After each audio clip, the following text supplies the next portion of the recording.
Donald Trump closes in on a landslide re-election.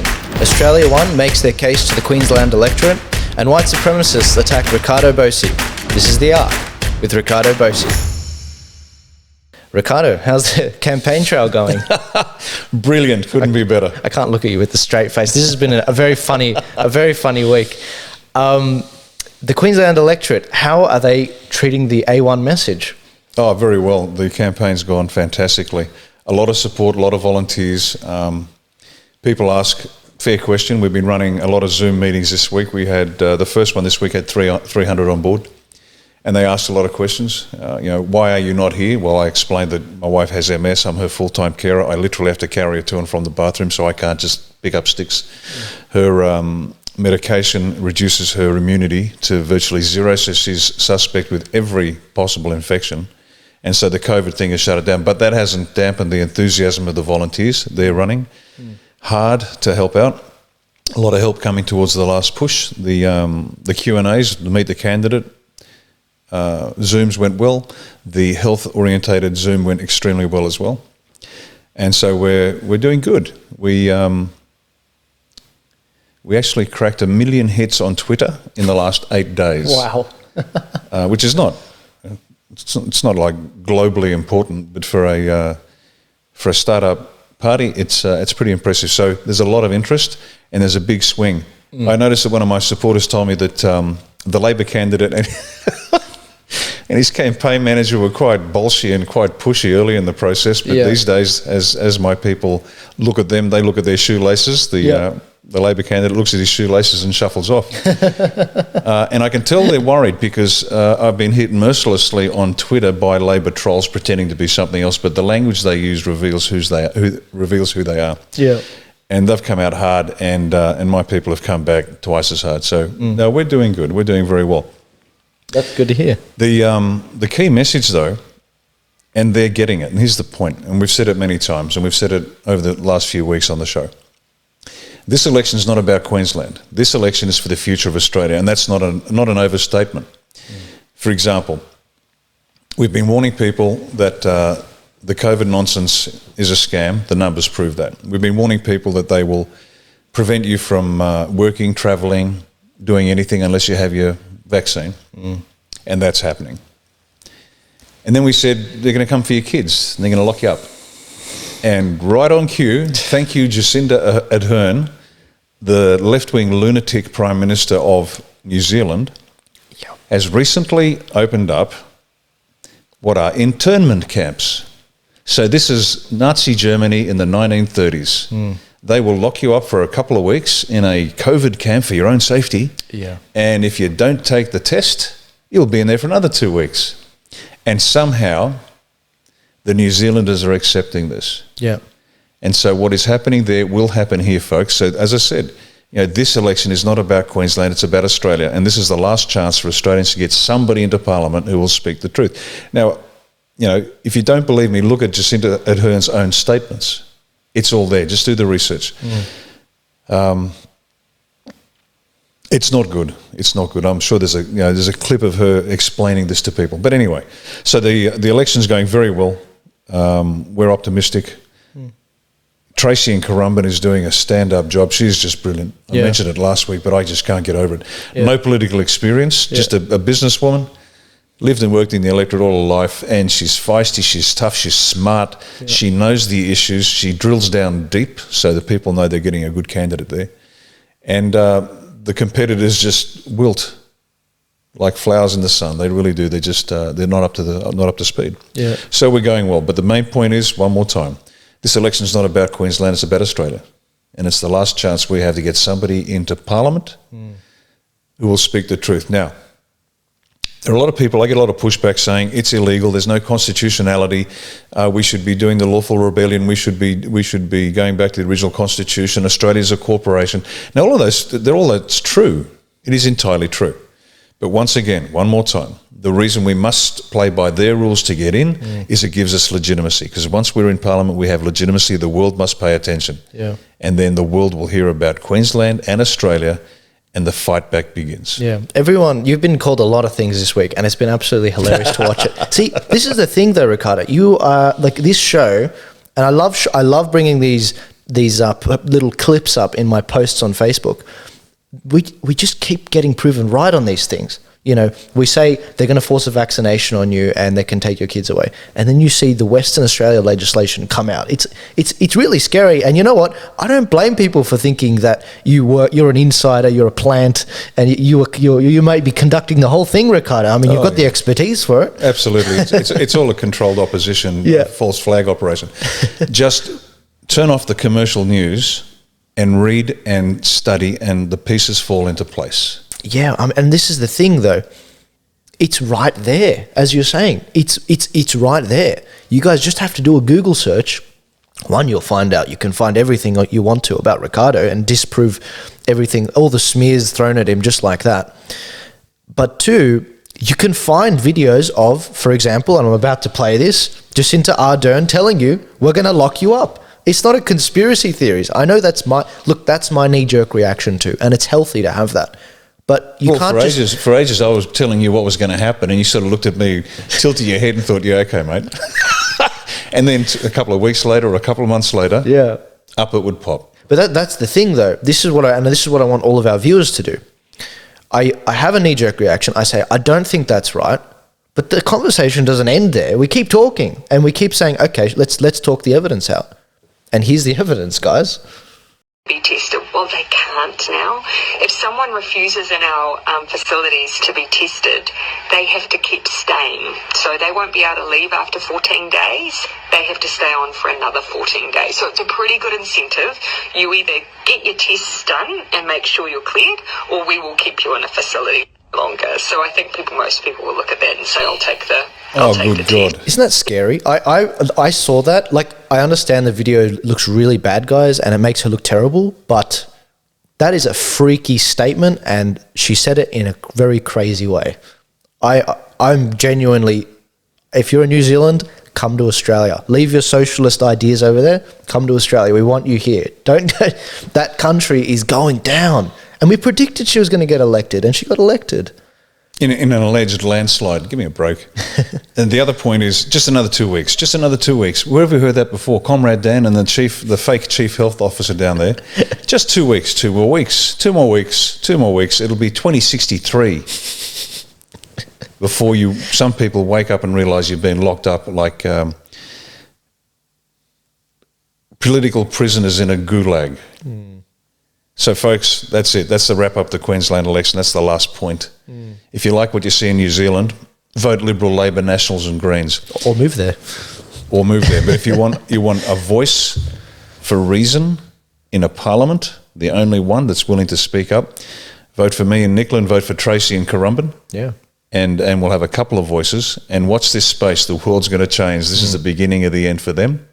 Their game, their world is coming to an end, and we're going to win Australia back. All right. So that's the plant issue this week. That's sort of what's been smeared at you. But we've also got another one in the same week, and I don't know how you managed to pull this off, Riccardo. I'm calling it a measured nawaz. You managed to be called both a racist, white supremacist, white nationalist, and also the white supremacists are coming after you for not being more radical on racial issues and immigration. How did you do that, and why are they going after you now? It's a good question, but it's even better than that, because here's the line. I was called a pedophile, a mason, what was the next one? The white supremacist, the racist. And because I praised General John Monash for his exquisite leadership in the First War, which actually ended the war months ahead of when they thought it would end, and thus saving countless Allied and German lives. Because I praised General John Monash, I'm now a Zionist. Because apparently, I didn't know this, and I don't much care, apparently he headed up the Australian Zionist Federation. All I care is that he saved lives by his brilliant generalship. So the names are coming after me. How did I manage it? I didn't.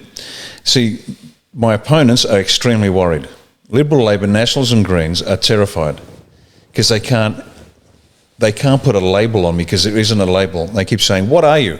It's easy. I'm an Australian for Australia. If it's good for Australia, it's in. If it's bad for Australia, it's out. Yeah. It is as straightforward as that. So that way, if you're a white supremacist, I'm not sufficiently white and supremacist enough.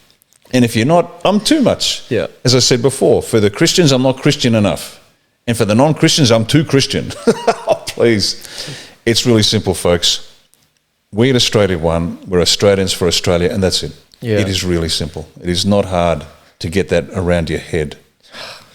I mean, can't the politicians just do their damn jobs? No. I mean, we wouldn't be doing this otherwise. What are we doing? I'd rather be doing something else. I preferred my former life, I can tell you.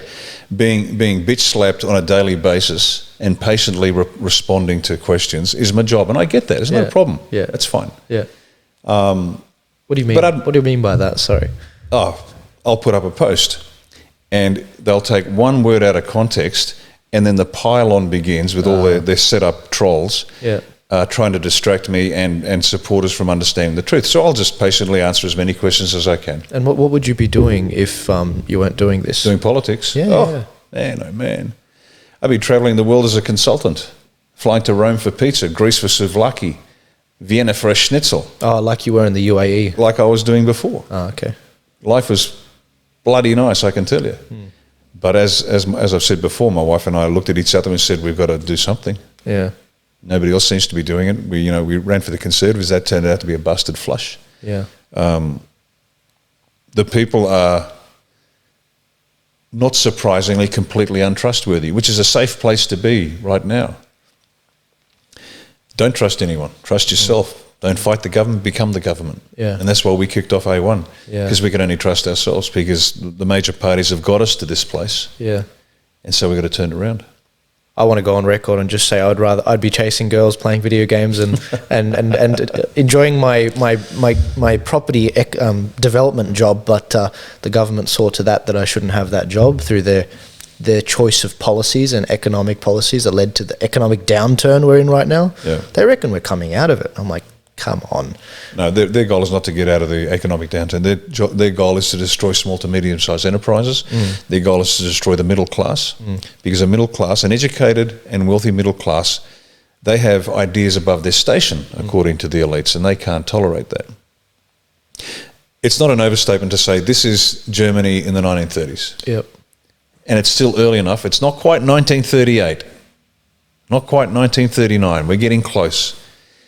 But if we get into Queensland, we can turn it around. We can turn the clock back to the beginning of the 30s and prevent totalitarianism creeping into Australia. And whether it's right-wing or left-wing, it's a nonsense division anyway. Yeah. They are so close to each other. They are so almost perfectly aligned. Yeah. Except one's black and one's red. And it's a lie anyway. Yeah. It's totalitarianism. Yeah.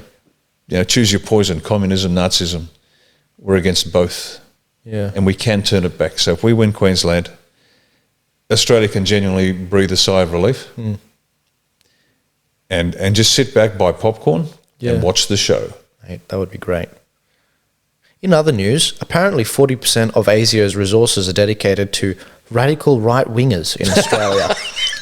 What the hell? Like, they say in their defense, they say Islamic terrorism is still the predominant threat they're focusing on.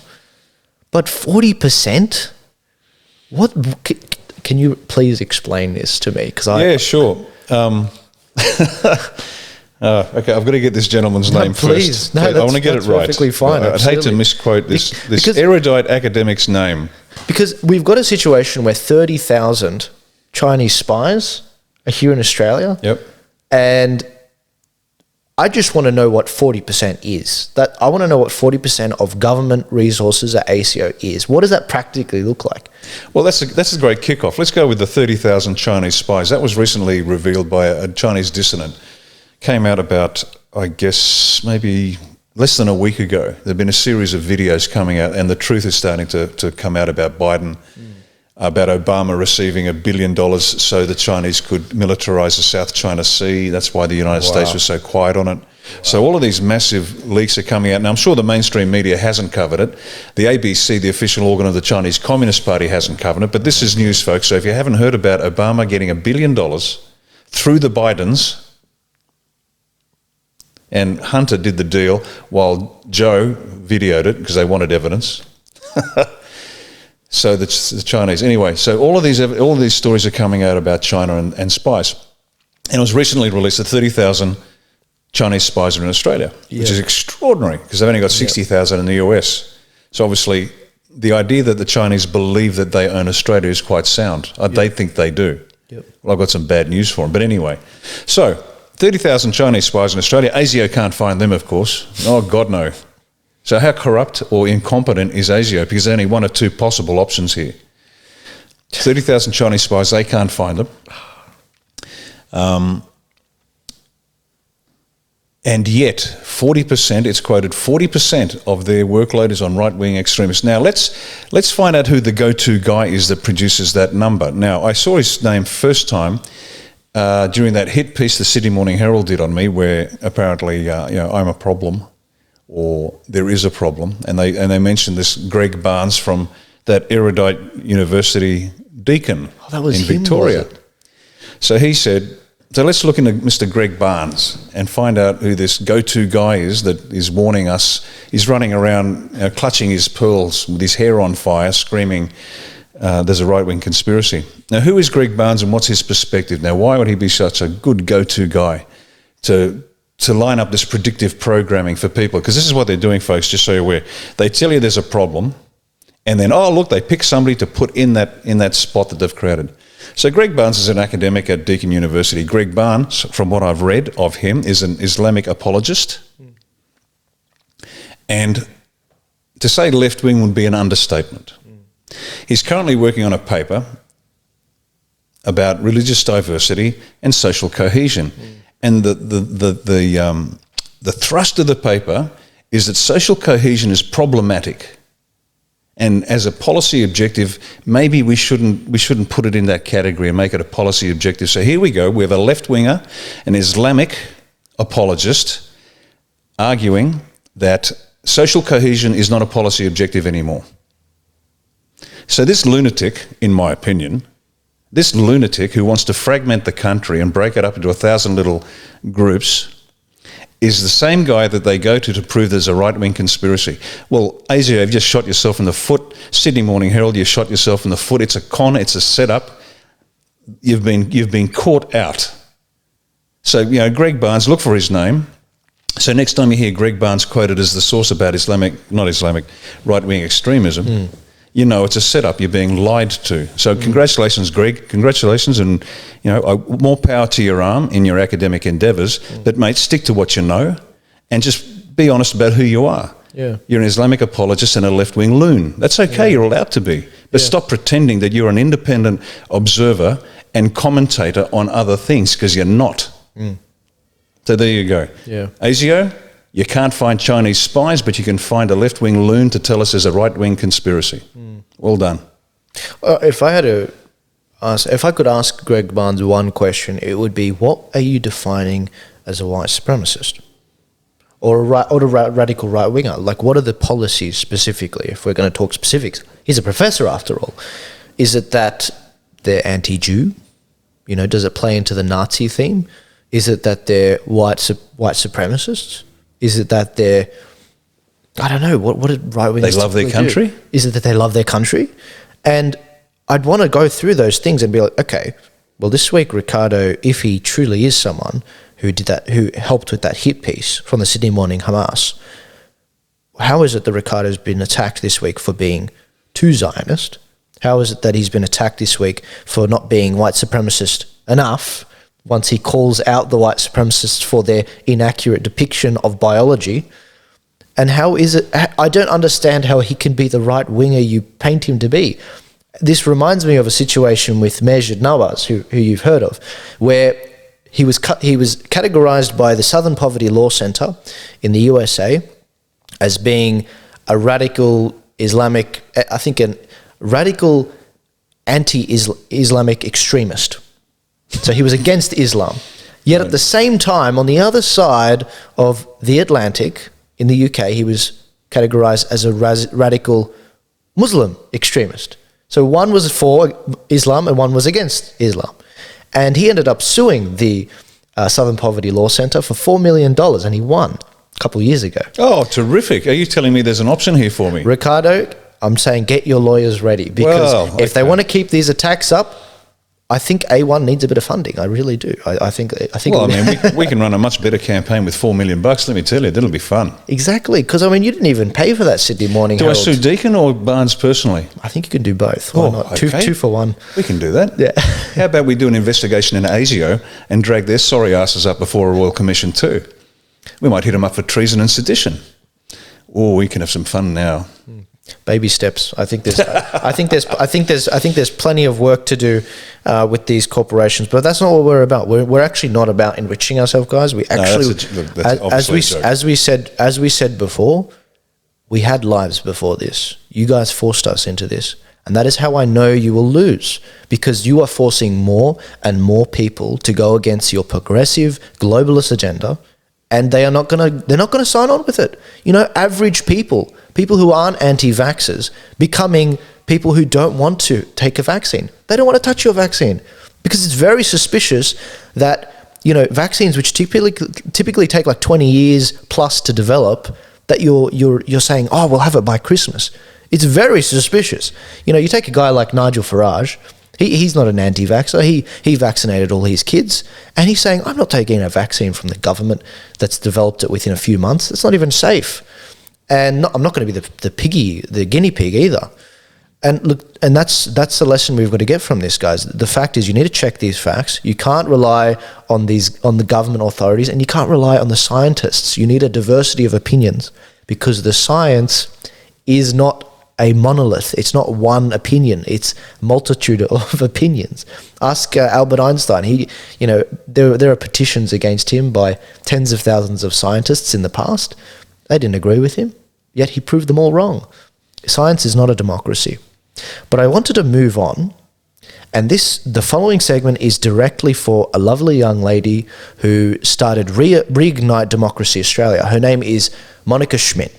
Now, she is doing a phenomenal job in exposing what Dan Andrews is doing in Victoria. And Monica, this video is directly for you. And obviously my viewers, but it's directly for you. Why? Whether we like it or not, whether we chose this or not, we're a part of the alternative media. We're prepared to have the discussions and the debates that the ABC, who we pay $1 billion a year, don't have. They don't have these discussions, and that's a problem. So this is what we're doing. You recently brought on an MP, which a lot of Australians like, called Craig Kelly. He's done an interesting job. He's been very outspoken against the Dan Andrews government. However, I think he's wrong. We think he's wrong on something, and that's the Defence Legislation Amendment Bill, which has come before our Parliament recently. Now, you sat down with Craig Kelly and you talked about this, and in a second I'm going to play a 4-minute video of you talking with him, a 4-minute segment. And we have a few problems. There's a few discrepancies with that. And we know Craig Kelly has said he's consulted widely, but we think there might be some problems. So please listen to the segment. Please listen to Riccardo's objections, because this isn't a hit on you or your organisation. We're both in the pursuit of truth, and we both want to get to the bottom of this. Because if either of us are wrong on this, then something's it needs to happen. So let's check out the video. Already allowed so-called foreign troops or foreign service personnel into Australia. There's nothing with this legislation changes in that respect. So I'll just clarify a little bit.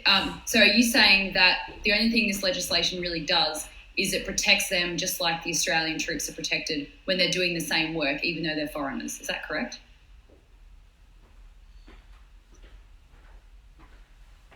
Correct. Right, okay. I don't know if you cut out a little bit there. You cut out a bit for so me. There's nothing that changes the way about how we allow foreign troops into the country. There's nothing that this changes that allows foreign troops into the country. Have foreign troops often sounds that's a bit suspicious. When we say that foreign troops, non-Australian forces who actually come into Australia now, and they do so under exchange.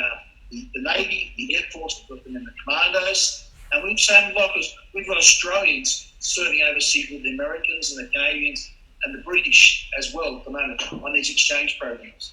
Right. So just basically to make sure that when they're operating, everyone has the same legal rights as protections here in Australia. That's if there's a major incident like let's God forbid there's never a major incident like the Link Cafe again, where there's the chance of rolling out a group of the commandos. But if there is, I think every Australian would want to see that team go into action as they've been trained. And so if you know the guy, if you've been the guy next to you, whether he's a Kiwi or an American or whatever he is, he's your comrade in arms. Of course. And you're going in to protect a free society. Yeah. And I'd rather, I'd rather the team be put together, even though there may be some New Zealanders and Americans and Kiwi and Canadians in there. Say to these guys, look, sorry, because you're from New Zealand, you have to actually go and sit back in the barracks and not go into protect our nation. Well, yeah, Craig, that answers the question. And I just want, for anyone who is listening there, someone like Craig Kelly and someone like myself who runs RDA, if there was something wrong with this bill, we would be fighting it. We'd be jumping up. Yeah. I'd be jumping up about it. And that's just not my opinion. I've asked a lot of other parliamentarians, okay, give me your opinion. Am I missing something? Have I read something wrong? Like with Andrew Hastings, former SAS commander, Andrew, tell me how it worked with you. How did you actually go where you had sort of like foreign, so-called foreign troops, and you had people from overseas working with you? How did you actually go about it? And explain it all to me. So look, it's great that everyone's looking at this stuff. We've got to, and I'll tell you what you do. You've got to look at all this legislation with the finest of fine tooth. Everyone that looked at it and went through and asked questions, that's exactly what we need to be doing all the time. Great. Well, we'll move on to the next topic, but before we do, I'll just say that I think the reason, people don't trust the government right now. So if there's any crack of possibility that we're being fooled, I think some people go pretty hard, and I understand that, but everyone needs to know that it's okay. We've done our research. So you'd much rather have that. I don't put overreaction. I'd much rather have that than the blase. It's okay. Don't worry about it. I'm sure Dan will look after it. Oh, I think that sentiment is over here in Victoria. There's no doubt about that. Now, all right. Without realising it, Craig Kelly has let the cat out of the bag. And I won't speak to his motive or his understanding on the subject. And the cat that he let out of the bag was this. He said, if there's another Lindt Siege Cafe, we'd like our exchange soldiers from other countries who are part of, say, an assault team to go in together. That makes sense. One small problem, the legislation specifically says this is not to be used in the delivery of force. The legislation is Defence Force aid to the civil community, which is fire, drought, flood, not Defence Force aid to the civil power, which is siege hostage resolution or using lethal force. Okay, so he has specifically, again, I'm not speaking to Craig Kelly's motives or understanding on the topic. Sure. But he is wrong. We are being conned because the legislation specifically says it's for fire, drought, flood. Now, second point, blanket legislation like that, and the point is we don't trust the government. Why should we trust to the government? These are the same people that can't release the names of 90 pedophiles. And there's countless reasons why we shouldn't trust Scott Morrison and his government. But you don't put blanket legislation like that out. We have a thing called a Status of Forces Agreement. Whenever a foreign military individual or formed body enters our nation or we work with them, the chain of command isn't automatically they must follow our orders or we follow their orders. The Status of Forces Agreement outlines very specifically what they are allowed to do or not allowed to do. Give you an example. When I was in the Middle East, I was the national commander of the forces over there. I had the authority to tell the commanding general, our troops will not engage in that operation because it is not in Australia's national interest to do so. It's known as the red card. There's no actual red card, but any national command of Australian troops in a coalition setting has the authority to tell the commander, regardless of his rank, his or her rank, we're not playing. Yep. Okay. So that's covered under the Status of Forces Agreement. So if we have soldiers coming over here working with us, that's fantastic. but it can be done on a case-by-case basis.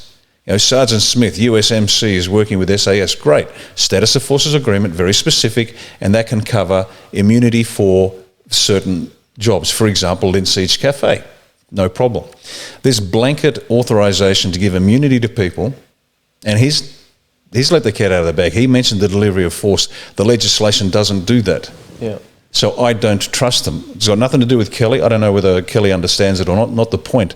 But whoever's drafted it and briefed him either doesn't understand what the legislation says, or they do and they're concealing the truth of it.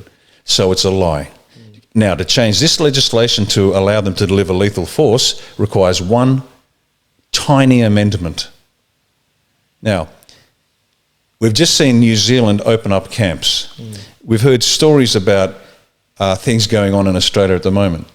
And do you really trust the government not to bring in foreign forces and foreign police? They might already be here. We don't know yet. That's how little we trust the government.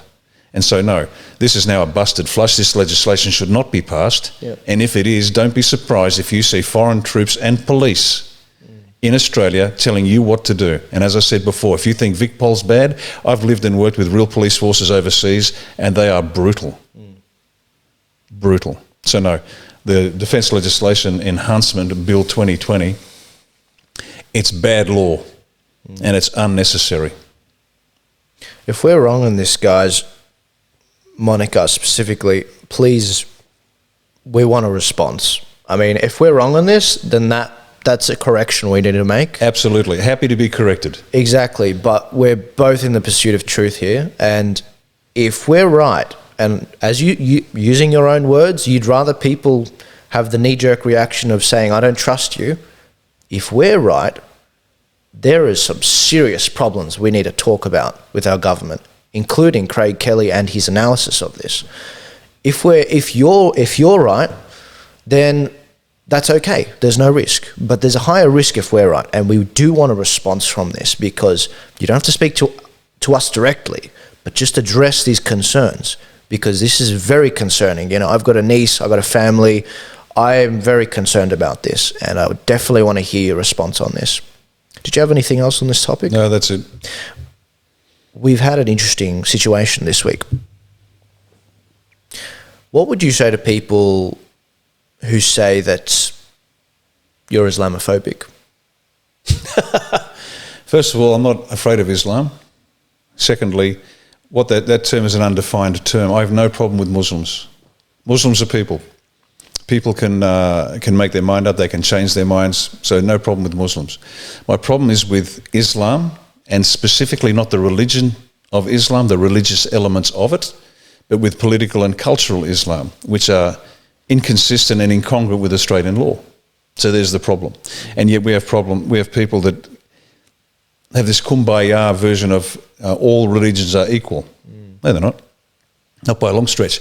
There's the golden thread that runs through all religions. Do unto me as they would do unto you. That's a complete lie. Yep.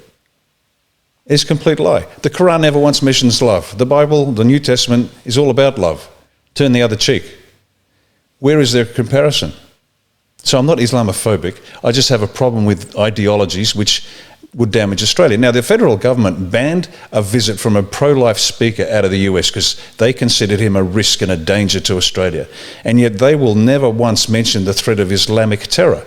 We had the former head of ASIO, Duncan Lewis, actually go on the record saying there's no Islamic threat as far as he's concerned. Now, I'm sure he was just, well, I'm not sure. I won't speculate as to what he said and why he said it, except for one thing. He said there's no Islamic threat. Yep. Give me a break, please.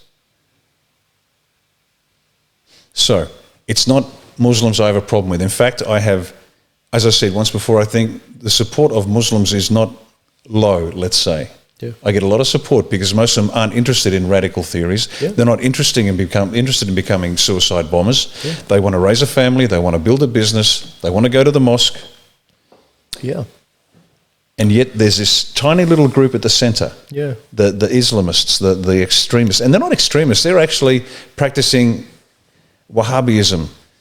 that strict interpretation of Islam, which is the only correct interpretation of Islam. Yeah. And I'm not interested in having a debate with people who think they know what they're talking about, because I've lived in Islam. I've had a lived experience. It's not about going to my mate's place who makes a nice falafel. That's not the question. And in fact, let's hear from His Highness Abdullah bin Zayed Al Nahyan, who's the Foreign Minister of the United Arab Emirates. Now, just a quick question. I'm either Islamophobic or I'm pro-Islam, because I worked in the UAE for 5 years. And once again, this is where I just confuse people. Why did I work for the UAE? Very simple. If you want a stable world, you need a stable Middle East. If you want a stable Middle East, you need the UAE. It is as simple as that.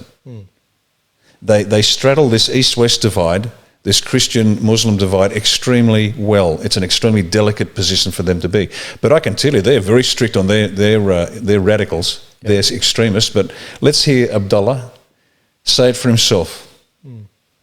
And let me say this in English so you can understand what I'm saying. I have translation. No, I know you have translation, but I just want to make sure you get it right. There will come a day that we will see far more radical extremists and terrorists coming out of Europe because of the lack of decision-making, trying to be politically correct, or assuming that they know the Middle East and they know Islam and they know the others far better than we do. And I'm sorry, but that's pure ignorance. You can see why he translated that in English for them. They don't trust the media either, and why should they? No, trust is in short supply globally, more so in the Middle East. But there you go. So I'm not Islamophobic. I'm not afraid of Islam. Not much scares me. It's got nothing to do with the Muslims. It's got to do with the political and cultural elements of that particular ideology, which are antithetical to Australian law and Australian values. Yeah. You ready for a personal question? Shoot. When was the last time, because you obviously worked in the UAE, when was the last time you got paid anything from a UAE company or individual or whatever entity? When I left the UAE and I got my final payout. When was that? 6 years ago. 6 years ago this month. Yeah? What, 2014, 2015? 2014. October 2014, we logged back into Australia. Yeah. And that was it. Okay. And what, so do you get any Jewish money? That's I have to ask these questions. Yeah, no, this is the problem. You guys have traumatized me now. I'm okay. I'm not seeing a therapist. Maybe I will soon. But I've got this little nagging voice in the back of my head saying, what about this? What about that? Where is it going? All right. So you can't say I don't do anything for you. You've got a nice close-up camera on him. Riccardo, are you receiving any Jewish money from any entity? And don't dodge the question, No. Say it to the camera. Emphatically, no. No. Okay. No. Yeah. Absolutely not. Not a cent. Not a cent from any undisclosed source. Your kids aren't going to school for free or anything, It'd be nice if this paid, wouldn't it? It would be. If this paid, it'd be great. No, as I said, we had a very comfortable life, and let's just say it's much less comfortable now. But we don't complain about that. That's fine. Yeah, well, it's only coming up now because they keep pushing us on it. It's like, okay, you really want to know? Our life isn't. Let's get personal. You want to get personal? Here's how personal it's been since I got back. We went from $1 million a minute on an extremely good contract. We were getting paid incredible money, and my God, it was nice. It really was. In the last 6 years, and I won't say exactly when, things got so tight. I had something like $23 in the bank, and I went to Coles and I swiped my card to buy food for the family, which normally costs $200 a week. And I had $23, so I went through every possible, save 5 cents here, save 10, saves 10 cents there. Buy the cheapest everything, and I had that knot in my gut, hoping that when I swiped the card, it would get through. So if I'm getting paid, I'd like to see the money, because we've been bouncing along on very little for a long time. Yeah. And we're still moving ahead. Yeah. So if people want to think that I'm being funded by somebody, check the bank account, folks, and I'm sure ASIO's already done that, and they can verify it. Yeah. There's virtually nothing there. Yep. And every cent that we get from donations, and it comes from A1, and it comes in the form of 10, 20, 30, sometimes 500, and sometimes even much more than that, but not much more, but a little more than that, but not a lot. Yep. We don't get massive donations, and that I love that. Yep. Because it's In fact, one woman got back to us and said, look, I donated $100. My husband found out and he's really cranky because we can't afford it. Oh, no. And we said, know the pain. It's okay. Yeah. So we sent it back. That's where our money comes from. And every cent of that money goes to the party. Yeah. And nothing comes to us. Yeah. You can check my pantry if you like. Yeah. Right. There's not too many filet mignon in the fridge. Yeah. Okay. I can honestly say. So, fair question. Yeah, where's the money coming from? Not anybody else. Okay.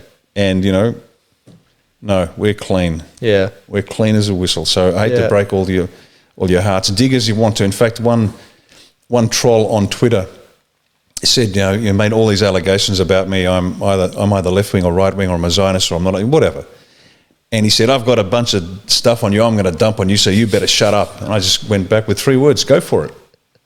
I want to know more about silence. Silence for a day. Then he came back with a couple of pathetic circumstantial photographs meant nothing. And even my supporters were watching, terrified that maybe this guy's got some dirt. And he came back with nonsense. And I said, so you run away, you resurface, you're still telling everybody else, but you won't. You threaten to drop a bomb on me, but there's nothing to drop. Yeah. Go for it. One more time. Yeah. And one more time, nothing turned up. Yeah. And nameless accounts. Nameless accounts. Just sackless. Piling on, right? Yeah. Non-player, what are they called? Non-player characters, NPCs? Yeah. They're like a bunch of non-player characters for you guys that are gamers. And so they threatened to dump. I said, go for it. Yeah. Bring it out in the open. Yeah. Dig as much as you want. Go. Yeah. Go hard. Yeah. Nothing. Zip. Nada. Yeah. Bupkis. Donut. Yeah. And this is the quote of the episode, okay? And it's not my own. I actually don't know who to credit this to. I've heard a bunch of people say it, like Tony Robbins. If you always do what you've always done, you're always going to get what you've always got. Now, we know who's doing this. Riccardo wasn't copying all of these attacks before. Last week, let the record show this. Last week, we talked about white supremacy. I said, you're a white supremacy, convince me otherwise. And, we looked at it. And, I uploaded a video of you debating on the Eden Monaro night this year. I think it was in June or May. July 4. And you were debating, 4 white supremacists. One of them wasn't because he didn't say a thing during it. I think he was nodding with you. And, you disagreed on a topic. That's what it was. It was a disagreement. Yet these people, they have no idea, these right-wingers, they have no idea how much similar they have with the left. Now, Riccardo, I know that you've probably, you may have given up on these people. They're not people that you could probably convince. You think they're just too far gone. And correct me if I'm wrong. No, it's not a matter of not wanting to convince them. I don't have time. Okay. I don't have time. Anybody that's been in sales know the first thing you do is you find the one that's willing to buy, because you've got to go through a bunch of no's before you get to the yes, but you've got to find the yes as quick as you can by getting through the no's as quick as you can. Yeah. So when you live on sales, you learn that real quick. Yeah. I don't have time to persuade the unpersuadable. But what these guys, if I had time, this is what I'd say to them.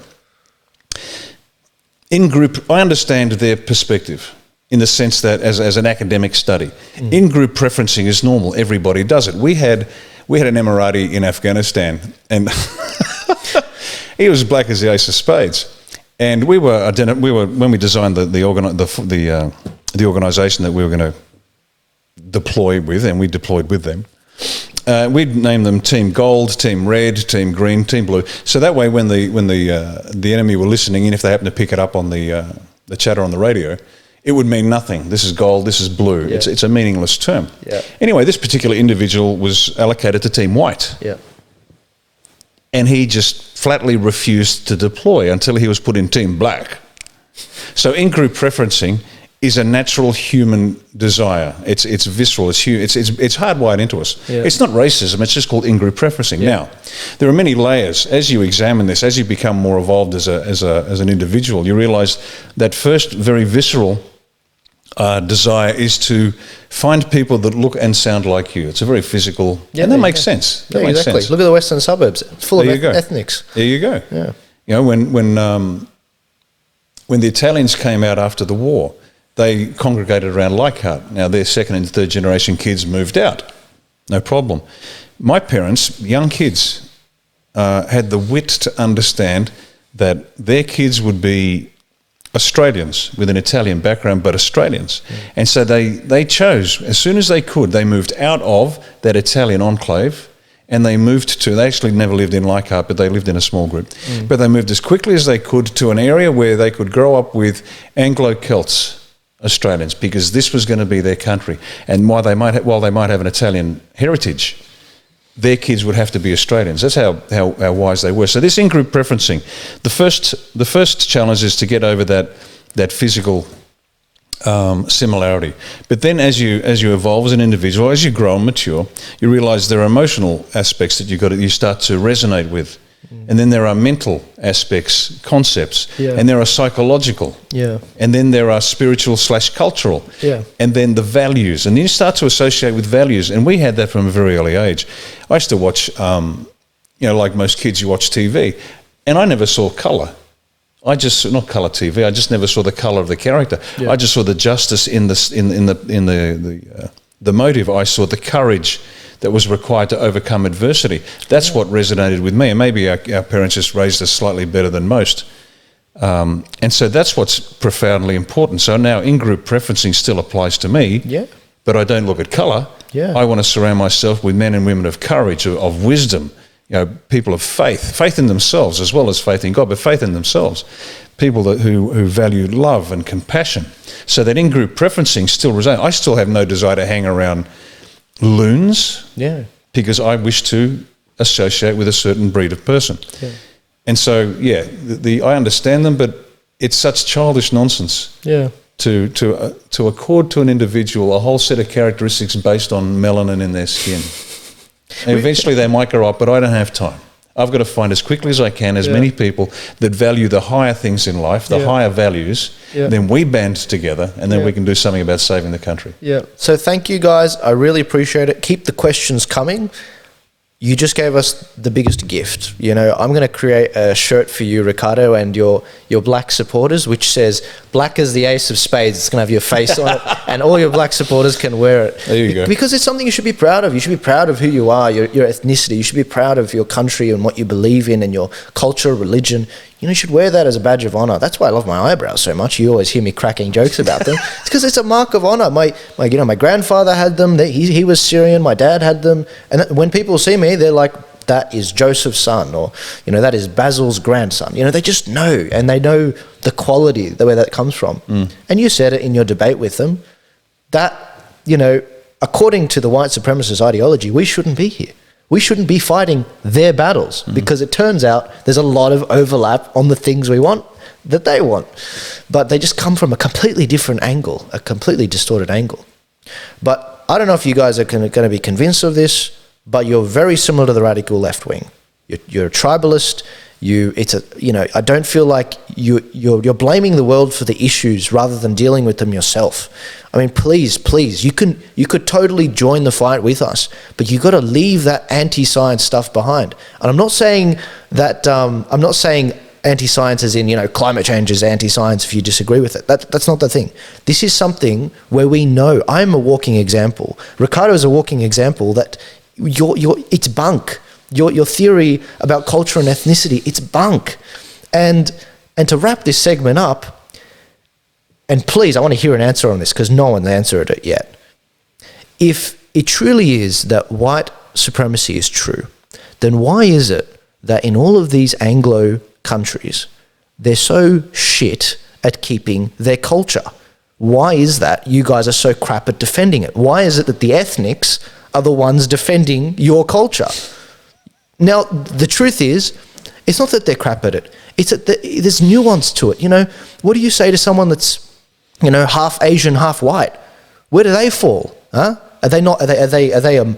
Like, is it like from Harry Potter? They're a mud blood. They're filthy. They're not purebred. I'm not going to give this any more oxygen, but keep the questions coming. As you saw, we addressed as many as we could, but they keep firing them back at us.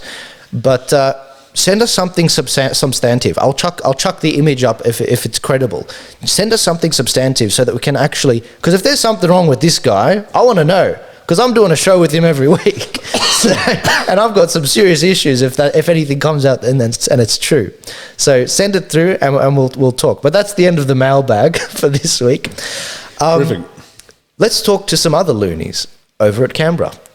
Which ones? Which one?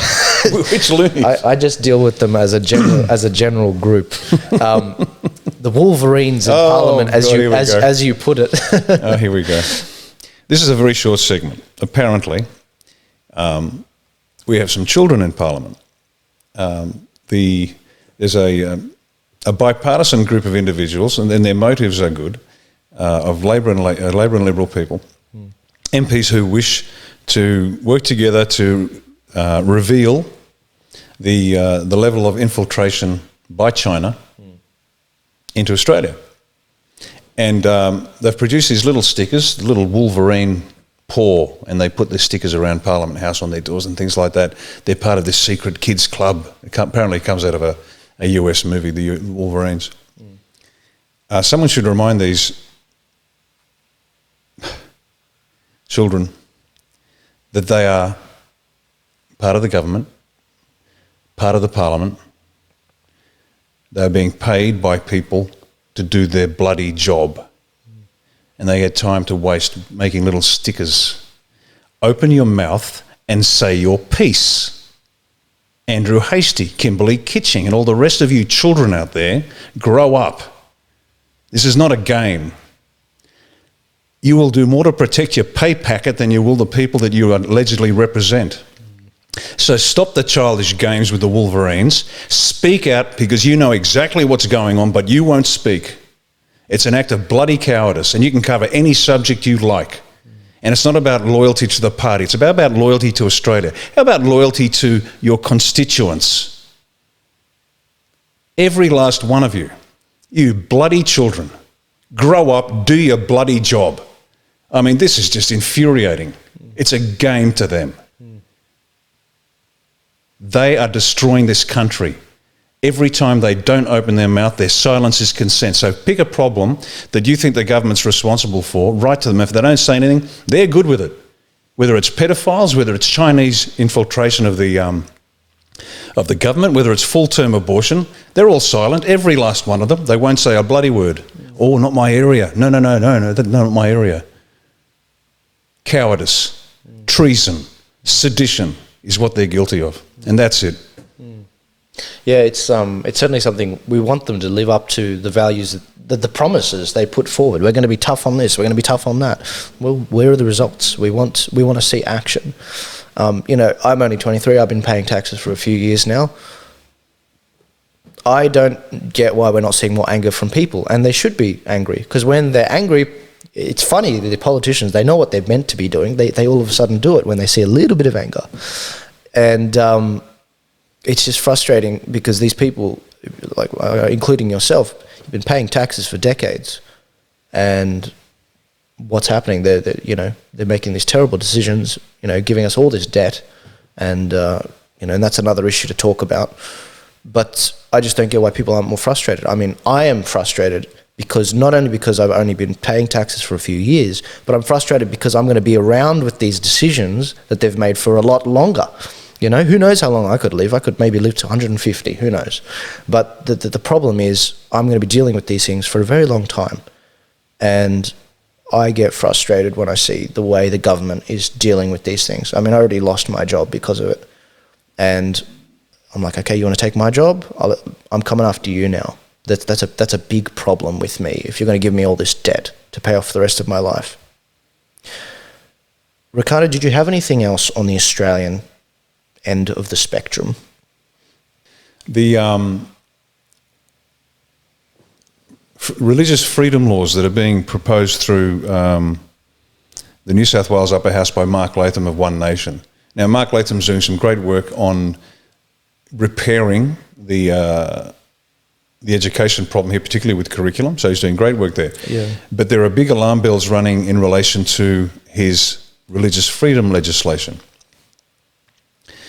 Now, saying against your religious freedom sounds like you're against motherhood and apple pie. But when you dive into it, you realise there's a bit of a problem here. And this goes back to the Australian people having the right to decide how they wish to be governed. Now, once again, all religions are not equal. All religions are not helpful. And to grant religious freedom carte blanche is insanity. Because up in Noosa, just north of the electorate I'm running in, which is Nicklin, they have a satanic church. And they claim it's a religion, so therefore we should have satanic instruction in school, perhaps. Now, are Australians happy with that? I wouldn't think so. Blood sacrifices, praising the devil, statues of goats everywhere like they do in the United States? No. This is not a healthy step forward, because we get to decide what constitutes a religion. Just because you call yourself a religion doesn't mean that everything about that religion is good. And as we mentioned previously in relation to Islam, the religious element of Islam, that's their business, no problem. But the cultural and the political elements of it are completely unacceptable. Because once you say everybody gets, you call whatever you do a religion, and therefore you can't interfere with me, well, the trouble is the next thing you get is the blasphemy laws. And blasphemy, vilification, it starts off, you may not vilify my religion by saying it's a crackpot religion because I get offended, so we'll lock you up. And that sounds, we can't offend anybody. But then that's one step away from blasphemy. And then they can decide that you can't say what you want to say. You don't think this is going to happen? It already has in the ACT. They have blasphemy laws. And the head of ASIO previously, the former head of ASIO, said the same thing. He doesn't want to criticise Islam because it might be blasphemous. Since when did we go back to 600 AD? Blasphemy? Are you kidding me? We have countless men and women and blood and treasure have been sacrificed for the right to free speech.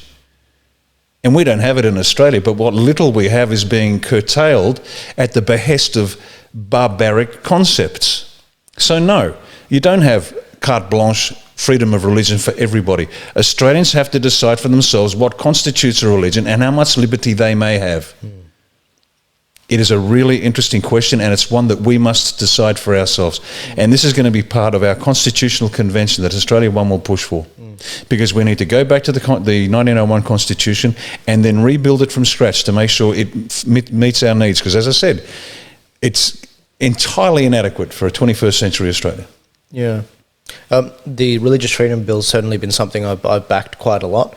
In recent weeks, I've been pushing a lot of people to sign the petitions, and we were very successful with that, getting 20,000 people to sign on with it.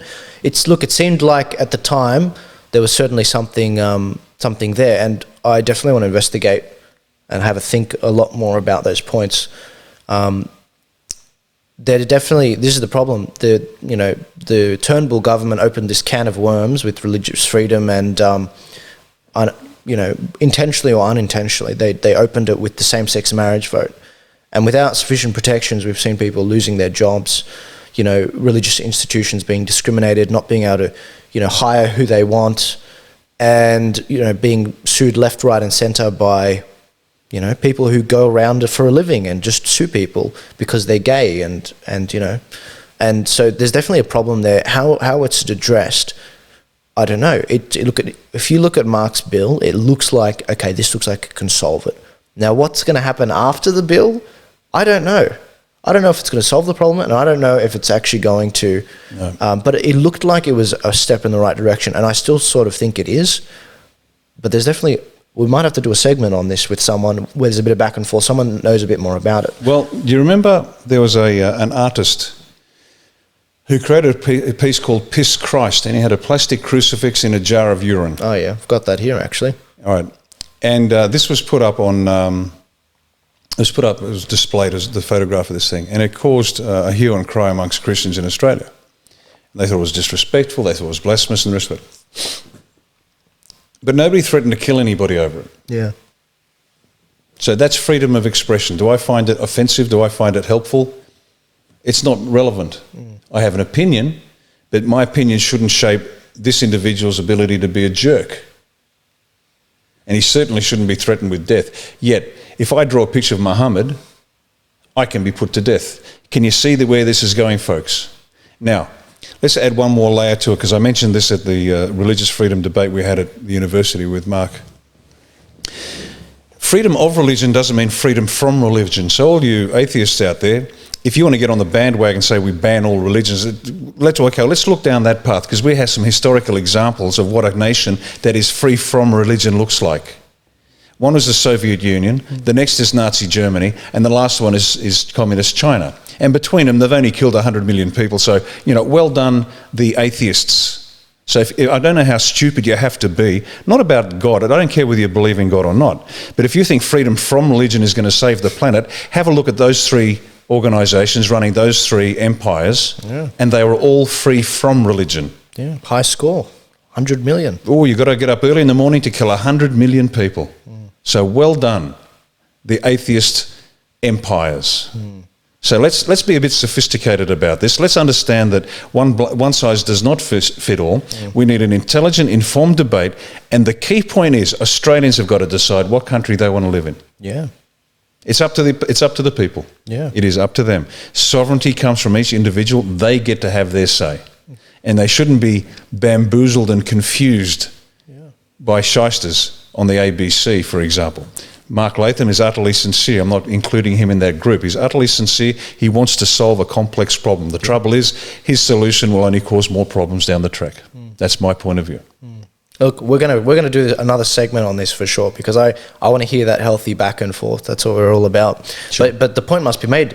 Just today, this week or so, this last few days, Emmanuel Macron came out because there was a teacher that in France, she showed her students a picture of Muhammad. I don't know where she got it from, and a painting or something of Muhammad, and then she ended up getting beheaded by a Muslim in front of the school. I don't know how that played out, but that's insane. And so naturally, the president, Emmanuel Macron, president of France, had to address this, and he did. And he said, this is not okay. This is not okay at all.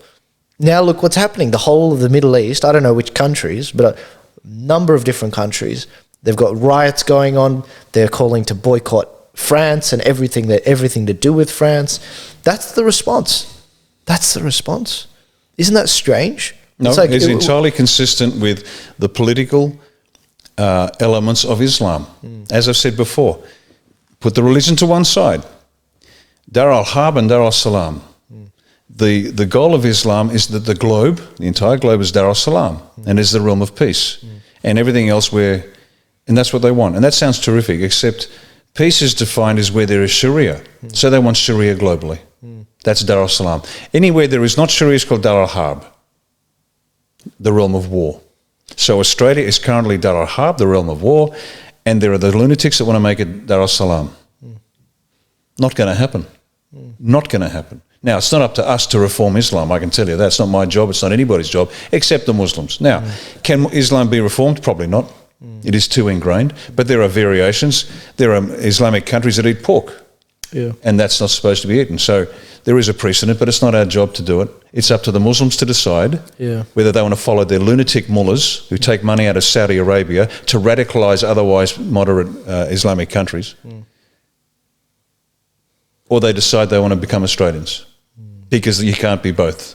You cannot support the Wahhabis, the Salafists. You can't do it and be an Australian, because the two are so utterly unrelatable. And I'll finish my case by referring everyone back to His Highness Abdullah bin Zayed Al Nahyan's statement. I can tell you, they keep a strong grip on their mullahs. Yeah. And if any mullah in the UAE steps out of line, they're for the high jump. Even the long beards. You can't grow a long beard if you're in the military, because that's a sign that you're out there. And we lost one of our guys when we deployed to Afghanistan with them. We lost one of our guys because he was a little bit too out there. His beard was a fraction long, and so he didn't come. That's how tight a leash they keep on their mullahs. Yeah. And yet these imbeciles in Australia, the politicians, are happy that there is an entire suburb, Lakemba in Sydney, where you cannot walk down the street because it might cause offence. And there's a video on that too. Yeah. Yeah, look, guys, the internet is a very fickle place on this topic. It's very hard to find good voices on this. It's not our job to educate on you on Islam. These are just the policies of A1 that have been put forward. But if I were to recommend some people to listen to, maybe even some reformers, people trying valiantly to try and reform Islam, I'd strongly recommend you guys go listen to Majid Nawaz. He started the world's first it's not anti-Islamic, Islamic de-radicalization organization in the UK. doing phenomenal work. He has his weekly show on LBC radio, and I'd also recommend Imam Tawhidi as well. But in Sydney, we actually have a producer. Her name's Susie Jamil.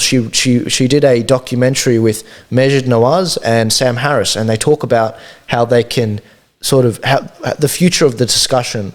It's called Islam and the Future of Peace, and it's a phenomenal documentary. I recommend you guys watching it, and it really breaks down, as you were talking about, the different sort of circular nature of Islam, and how you've got the Wahhabis at the center and these Islamists that are just absolutely giving over 1 billion people a bad name. And the more educated you guys get on this, the better it'll be. But what we can't have is a situation where, and I'm not being racist here, this is just the stereotype, where white liberals are saying, you can't have this discussion, stop it right now because you're being Islamophobic. That doesn't help progressive discussion. That's very anti-progressive. But we're here for progress, we're here for honesty and truth, and that's what we're in pursuit of.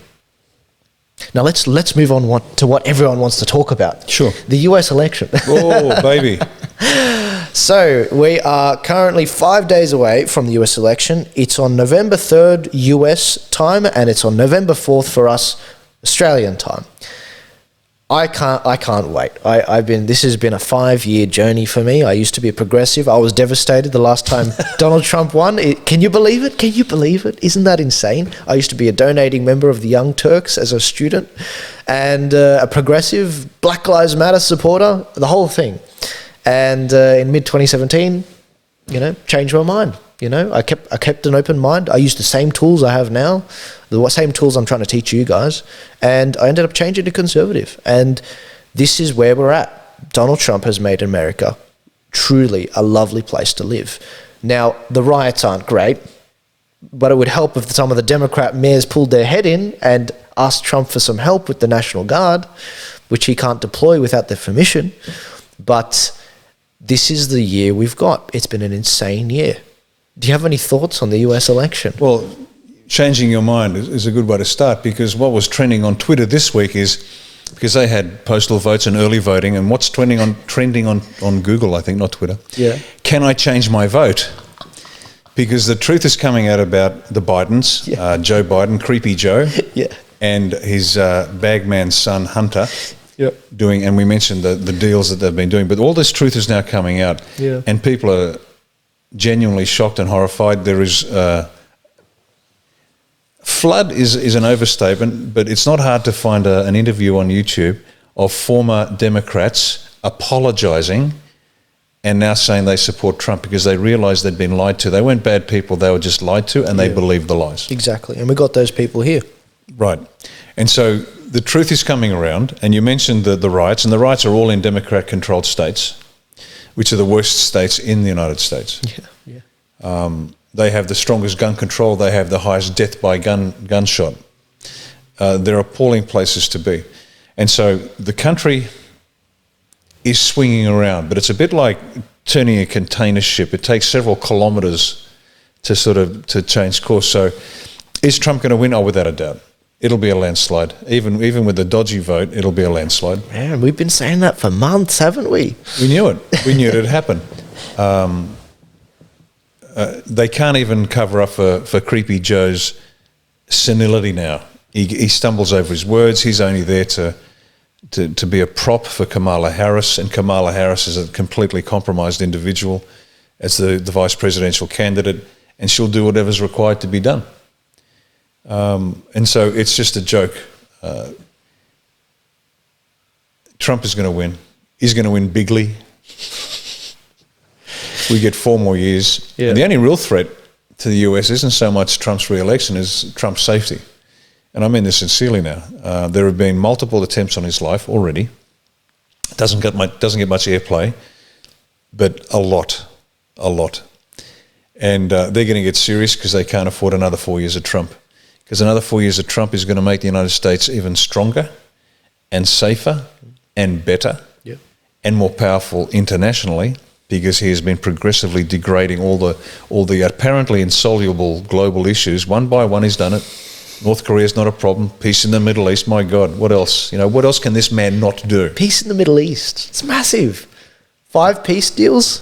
It was never done because they didn't want it done, because they needed the fight, they needed the tension, they're playing both sides against the middle. Yeah. And so, no, it's all good news for Trump, it's all good news for the United States, and therefore it's all good news for us, because, as I said last time, I hope the truth starts to splash back onto Australia, and so Australians start to get incontrovertible evidence of the corruption that has flowed from the US into Australian politics particularly. That happens, watch this space. Australia will change as well. People aren't going to know what to do. They're going to be shocked. They'll have to go through the 5 stages of grief, and I mean that quite sincerely. If you're a psychologist, clear your books, because you're going to need a lot of clients. Because denial is the first step. Yeah. Then anger. Yeah. And away you go through the 5 stages of grief. And it's going to hurt a lot of people. But we have to go through it. Yeah. And this just shows the immaturity of the progressives, because they're still in the second stage of that anger. And it never ended for 4 years. Yeah. They denied it. They thought, there's no way. And then they got angry. They said, the whole country's racist. It can't be true. But they never progressed. Yet they're called progressives. I just think that... Well, the left's only there, not because it's a strongly held ideology, it's because the money funds the left resistance. The leadership of...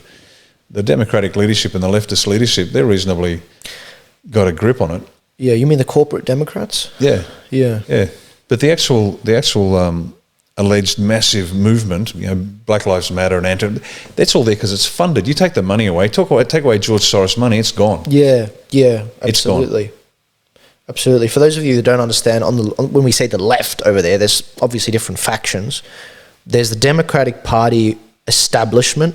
We call them the corporate Democrats, maybe the war hawks as well of the Democratic Party. They're in their little establishment area. Notable people include Nancy Pelosi, Joe Biden, historically, and the head of the Senate there for the Democratic side. Chuck Schumer, thanks. Then you've got the Antifa types, who we all know that they're getting funded by George Soros, but the evidence is all there, and they are a militia group. They are really nasty people. It is not a grassroots thing. They prey on some really, I don't know how to describe it. These poor kids, I feel sorry for them, because they've been dealt a terrible set of cards, yet they get utilized and abused by this ideology, because they hope that instead of dealing with the problems themselves, that this can deliver it for them.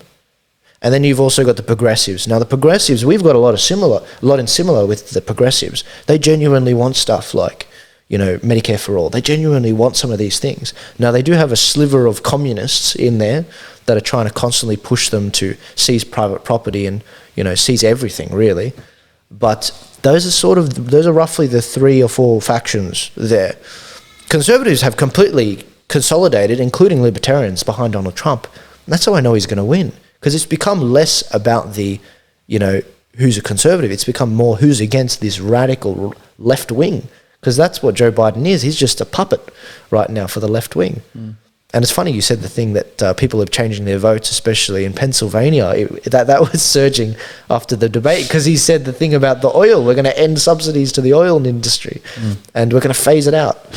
But look, guys, if you don't know what the hell's going on with the US election, I strongly recommend you guys listen to my conversation with John Ruddick. We covered everything. We made a ton of predictions, and I stand by those, whether it's the mail-in voting debacle and the election being dragged out, whether it's, the polls being completely wrong, why they're wrong, and, what we think the election result's going to be, which state he's going to win, everything. It's all there. Now, I didn't get many views when I put it out, because that's not what it was. The purpose of it was to go on record, so we could say, you are all wrong in the media, and this is how far back we could see it, because we got it on camera.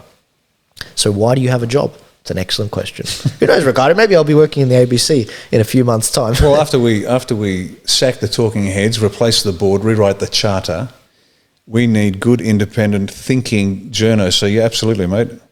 We'll put Rowan Dean as the managing director of the ABC. We'll have Professor David Flint as the chair. Legend. And you can have your own 1 hour slot at 7:30 every night. Prime time. There you go. That would be pretty good. I can think of a few people that could populate the ABC, not just on the conservative side, the progressive side too. No, absolutely. Who would do a way better job than these. We want the debate. Absolutely. We want the debate. And let me give you the benefit of the debate. Abortion's been a hot topic on Facebook and on Twitter in the last couple of days. And we got the initial rush of the Harridans who were screaming at us. No logic, just stuff. And then calmly and quietly, the evidence was put before them, including videos of what it looks like, the data, the rest of it, and they all ran. And there was silence. After about an hour, dead silence, because nobody had ever pushed back before and said, this is what it looks like. This is what it is. And all of a sudden they realised that a baby at full term isn't a clump of cells. In fact, a baby at 12 weeks isn't a clump of cells. In fact, the heart starts beating in 12 days. And when they were faced with it, they couldn't front it anymore. And that's how full-term abortion was allowed to creep into Australian law. You weren't allowed to have a comment, you weren't allowed to have a comment, you weren't allowed to have a comment, you weren't allowed to... Well, guess what? We made our comment, we've turned it into a debate. Nobody else was pushing this except us, and now everybody's on board. Exactly. A human life is a human life, folks. Trump landslide, ladies and gentlemen. You're going to see it. Maybe even a 49-state landslide. I'm not even kidding. I don't think he'll flip California, even though the rallies there have been phenomenal. But I think it's going to be massive. And if he loses, throw it back in my face. I think it'll be hilarious. I'll be laughing if he loses. But at the same time, I just can't see a world... the Supreme Court just ruled, I think in Wisconsin, that they cannot count the mail-in ballots after 6 days if they arrive late. So that precedent is going to be used because it was done in the Supreme Court, it was the highest court in the land. That precedent is going to be used for all the states, I think. Now, I warned them in my segment with John Ruddock, and I've been warning them for months on my Facebook wall. If you do this, if you put mail-in ballots and you tell all your Democratic voters to do mail-in ballots, universal mail-in ballots, they get rejected at a higher rate than in-person voting. So you are eating away at your own voter base. You're idiots. And you know what's worse, Riccardo? This is hilarious. So you, on one side, you've got the Democrats saying, vote by mail-in ballot. On the other side, you've got Republicans saying, no, vote in person. It's the best thing you can do. You can early vote. You can absentee vote. That's okay. But vote in person. So the black vote has historically gone to the Democratic Party, over 70%. Black ballots, they make up 40% of ballots that are rejected are black ballots. And they're all Democratic because the Republicans are pushing for in-person voting. They are going to kill their black vote. They're going to kill it.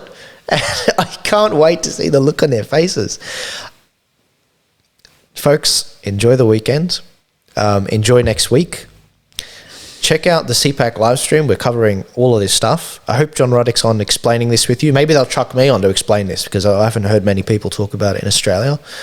But we're in for a bumpy ride this next week or so. We've got Riccardo's election on Saturday with Tracy in the Queensland election in Currumbin and in Nicklin. If you're up there in Queensland, go and help them out. Let them know that because they need boots on the ground, The Labor and Liberal Party and Nationals and Greens, they're freaking out because they know what's coming. And get out there, get in contact with Mark, and if you want Mark's number, I can give it to you. Send me a message on Facebook or Instagram or whatever. Say, hi, I need Mark's number. Give him a message and sort it out. And if you're not in Queensland, you will definitely know someone or someone will know someone in Queensland, and just spread the message. And that's the best thing we can do right now. So, Riccardo, if what happens is Trump, if what happens next week, because next week we record this, there's no, the day after the US election, we film this episode. If you get in, or Tracy gets in, or both of you, and Trump also wins, can you make a promise for me? Sure. All right. I'm going to get you and Romeo in, and you're going to do a Call of Duty session, and we're going to film it. If that were to happen, what do you say about that? I'm in. Okay, all right, guys. One more reason to vote for him. Okay, I'll do a session on COD. No problem. I think most of the people are just going to tune in to hear Romeo rage quit in it. I think we'll do one-on-one so we can make it really, one-on-one. I love you, Romeo. But let's wrap the session up. Riccardo, these videos have been doing exceptionally well. We've gotten over 1 million views, guys. Thank you for sharing it. If you don't share it, they'll go nowhere. And we know that. You know that. I think you do, because we know what we bring to these discussions. And in terms of getting it out there, the algorithms, they're against us. I mean, look what they did to the Hunter Biden articles. They just censored it. And now they're answering for it in Congress in the USA. I need you guys to share these things, otherwise they'll go nowhere. So thank you, Riccardo. Did you have any other last words to finish off the segment for your voters? No, you got me distracted. I'm thinking about COD. I've already slipped into making sure I get the right fit out. You're thinking about your class, yeah. That's it, figure the right fit out. Now what am I going to use? Yeah, that's it. No, it's been, this is the culminating point is this election on Saturday. Yeah. But win, lose or draw, I think I'll sleep in on Saturday. I'll give myself a sleep in till about 6 o'clock in the morning on Sunday. But win, lose or draw, this battle continues. We're not going anywhere. We just keep pushing. We keep pushing. We got the numbers that are joining up are growing daily. Yeah. And they want to fight. They want to fight, and they understand the way we're doing it. Grassroots, the members run the party. We set the framework up, and if you're comfortable in that framework, join up, fight for your electorate, become a candidate, because there's going to be a lot of by-elections coming up in the next 12 months. And we'll be contesting everyone where we've got a good candidate, and we've got the money and the boots on the ground. We'll be contesting everyone, and bit by bit by bit, we will become the party of government. So win, lose or draw, we continue. We keep going. Beautiful. Beautiful. Well, guys, A1's hanging around. They're not going anywhere. Oh, no. They're a good investment for your time and effort and money if you can. And especially being there on site, that's invaluable. So that's something I want to leave you guys with. We're not going away. We're going to keep fighting this no matter win, lose or whatever, because these issues aren't going away and they need to be solved. We've all got kids, we've all got families. They need to be solved. The ARC, however, we've got a deadline. So at the end of the year, I will be making a decision whether this show continues. Vote with your money. If you guys are happy seeing this show, if you find it very educational, listening to some of our rebuttals on the Defence Amendment legislation bill, for example, and some of the other things we raise in these discussions, please donate to the show. It's the best way you can ensure it makes its way into 2021. And we will turn the country around if we keep this up. So Riccardo, thank you for your time, and I will see you guys next week.